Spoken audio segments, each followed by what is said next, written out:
aku Amelia Eka Nurkumalasari dengan nomor NIM akhir 053. Jadi di sini saya untuk membuat tugas profesi dan keprofesian. Di sini saya memilih profesi menjadi fasilitator pembelajaran masyarakat. Untuk lebih jelasnya, yuk kita simak videonya.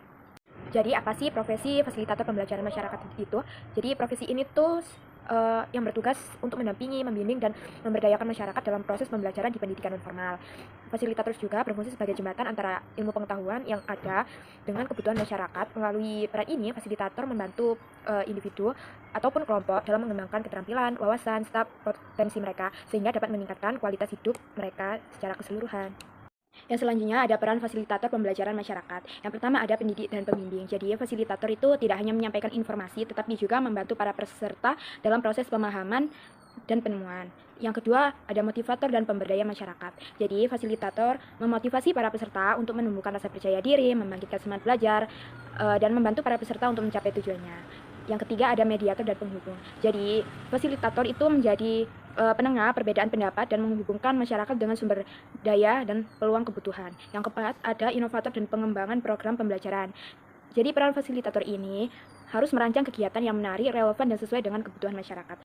Yang terakhir, untuk memantau kegiatan belajar dan merancang strategi yang memperkuat kemampuan individu dan kelompok, maka fasilitator berperan sebagai evaluator dan pengembangan kapasitas. Dan selanjutnya ada tugas fasilitator pembelajaran masyarakat. Jadi tugas utama fasilitator pembelajaran masyarakat adalah merancang dan mengembangkan program sesuai dengan kebutuhan masyarakat setempat. Dalam hal ini, fasilitator harus memastikan kurikulum dan metode yang digunakan bersifat partisipatif dan memberdayakan. Yang kedua ada melaksanakan kegiatan pembelajaran. Jadi fasilitator bertanggung jawab untuk melaksanakan pembelajaran dengan cara yang menarik dan efektif. Untuk mendukung keberhasilan program ini, maka fasilitator bertugas untuk menjalin kemitraan dan kolaborasi dengan tokoh masyarakat, organisasi lokal maupun dengan pemerintah. Yang keempat ada mengevaluasi dan mengembangkan program. Jadi fasilitator harus mengevaluasi dan mengembangkan program. Jadi agar kualitas dan dampak program tetap terjaga, maka fasilitator harus rutin melakukan evaluasi dan pengembangan dengan cara mengumpulkan umpan balik dari peserta ataupun pemilik kepentingan dan melakukan perbaikan dan inovasi secara berkala. Yang terakhir ada meningkatkan kapasitas dan profesionalisme. Jadi seorang fasilitator itu harus terus mengembangkan kapasitasnya dan profesionalismenya dengan pelatihan, pengembangan diri, dan refleksi praktik yang dilakukannya. Fasilitator pembelajaran masyarakat memiliki tantangan yang harus dihadapinya. Berikut beberapa tantangannya. Yang pertama itu ada minimnya pengakuan dan dukungan untuk profesi fasilitator. Sebagai peranan penting dalam pemberdayaan masyarakat melalui pendidikan, fasilitator pembelajaran terus menghadapi banyak tantangan, salah satunya kurangnya pengakuan dan dukungan terhadap profesi mereka. Akibatnya, para fasilitator sering mendapat insentif yang rendah, peluang pengembangan karir yang terbatas, dan kurangnya apresiasi atas peran mereka dalam membangun masyarakat dan ekonomi. Yang kedua, ada kurangnya sarana dan prasarana pembelajaran. Jadi sarana dan prasarana yang kurang memadai di berbagai komunitas menghambat akses terhadap sumber belajar berkualitas sehingga terciptanya tantangan dalam melaksanakan program-program inovatif dan efektif. Selanjutnya ada rendahnya partisipasi dan motivasi masyarakat dalam program belajar. Banyak orang yang sibuk tidak menyadari pentingnya pendidikan atau merasa program yang kurang sesuai dengan kebutuhan mereka. Dan yang terakhir ada perubahan kebutuhan pasar kerja dan pendidikan berkelanjutan. Jadi fasilitator harus terus menyesuaikan diri dengan perkembangan zaman, serta perlu memastikan bahwa program yang mereka jalankan tetap relevan dengan dunia kerja dan kehidupan saat ini, sehingga mampu mendorong masyarakat untuk terus belajar dan berkembang untuk peluang masa depan. Selanjutnya ada peluang masa depan. Yang pertama ada meningkatnya kebutuhan pembelajaran sepanjang hayat.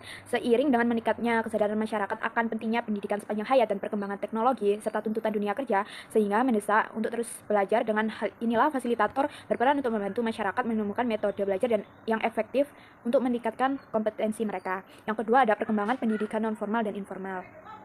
Jadi pendidikan non formal dan informal seperti kursus, pelatihan akan terus semakin berkembang sehingga fasilitator harus mampu merancang dan mengelola program sesuai dengan kebutuhan masyarakat yang beragam.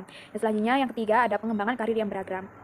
Peluang karir bagi fasilitator sangatlah luas. Mereka memiliki kesempatan untuk bekerja di berbagai sektor seperti organisasi sosial, instansi pemerintah, pusat belajar masyarakat, perusahaan yang menyelenggarakan program pelatihan atau bahkan menjalankan praktik sebagai fasilitator independen.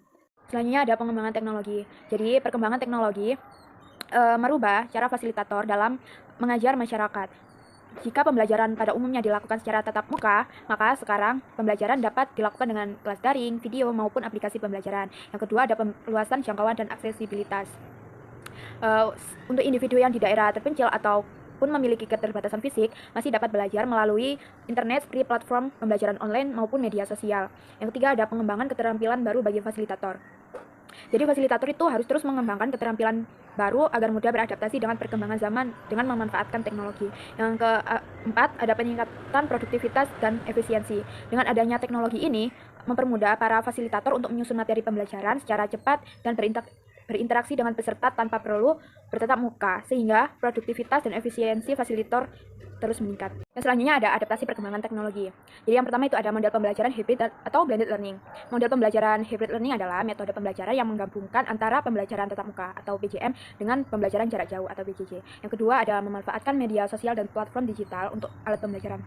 Jadi pada zaman sekarang ini media sosial tidak terlepas dari kehidupan masyarakat, sehingga melalui media sosial dapat digunakan untuk belajar seperti memanfaatkan YouTube, TikTok, Instagram, ataupun media sosial lainnya. Dan WhatsApp atau Telegram dapat digunakan untuk membuat komunitas belajar, dan juga podcast ataupun webinar sebagai alat yang fleksibel untuk berbagi pengetahuan. Yang ketiga ada mengembangkan kemitraan dengan sektor industri dan startup edtech.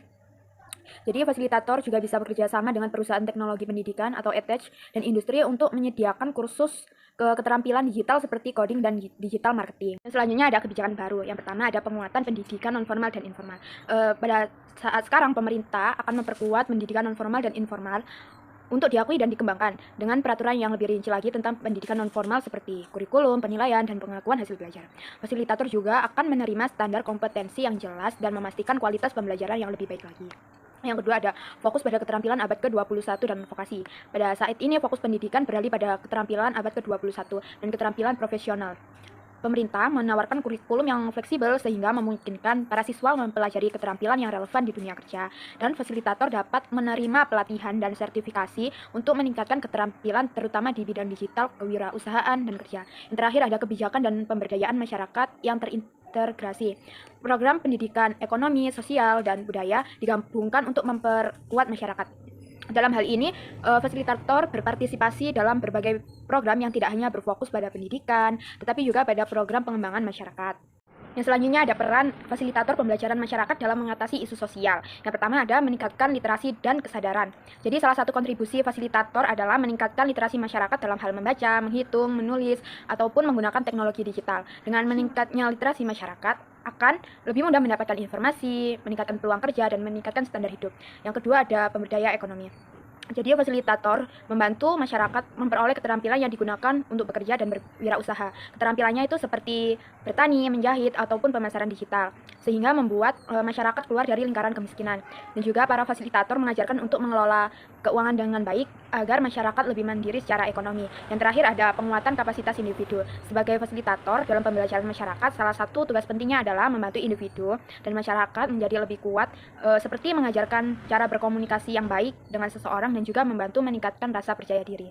Seorang fasilitator pembelajaran masyarakat harus mempunyai skill untuk menyukseskan profesi mereka. Jadi beberapa di antaranya skill yang harus dimilikinya. Yang pertama ada communication skills atau skill dalam berkomunikasi.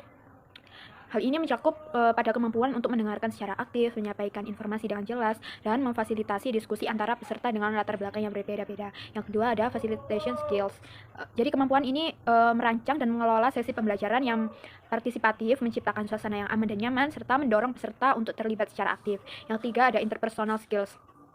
Jadi interpersonal skills itu seperti empati, kemampuan untuk membangun hubungan yang baik, dan kesabaran memungkinkan fasilitator terhubung secara personal dengan para peserta dalam memahami kebutuhan mereka dan membangun kepercayaan yang sangat penting dalam proses pembelajaran yang efektif. Jadi fasilitator itu berkontribusi dalam Sustainable Development Goals atau tujuan pembangunan berkelanjutan yang merupakan agenda global untuk kesejahteraan manusia. Jadi yang pertama itu ada pendidikan inklusif. Fasilitator pembelajaran masyarakat harus memastikan seluruh lapisan masyarakat berhak mendapatkan pendidikan. Dengan menyediakan pendidikan non-formal dan informal, para fasilitator berkontribusi mengurangi kesenjangan pendidikan dan menciptakan kesempatan yang adil bagi setiap individu untuk belajar dan berkembang. Hal ini sejalan dengan tujuan SDG 4.5 untuk menghapus diskriminasi dan memastikan semua kelompok rentan memiliki peluang yang setara untuk mendapatkan pendidikan layak.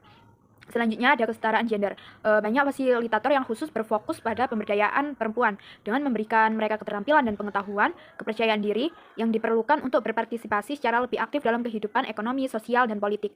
Program-program yang diarahkan pada pemberdayaan perempuan, peningkatan kesadaran hak-hak perempuan, serta pencegahan kekerasan berbasis gender merupakan kontribusi signifikan terhadap tujuan SDG 5.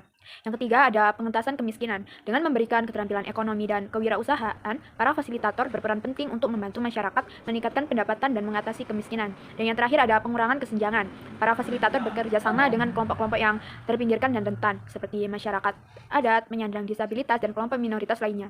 Melalui program pembelajaran yang dapat diakses dan responsif terhadap kebutuhan mereka, fasilitator berperan penting dalam mengurangi kesenjangan dalam akses terhadap pendidikan, peluang ekonomi, dan berpartisipasi sosial.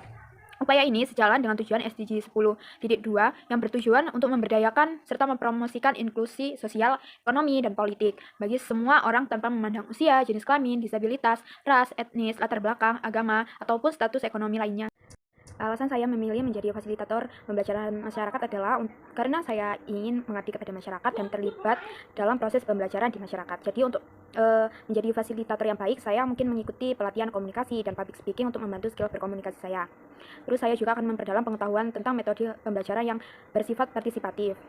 Terus selanjutnya, saya akan belajar dalam meningkatkan kemampuan dan mengelola konflik. Yang terakhir, saya akan mengembangkan kemampuan saya dalam menggunakan teknologi. Sekian dari saya. Assalamualaikum warahmatullahi wabarakatuh.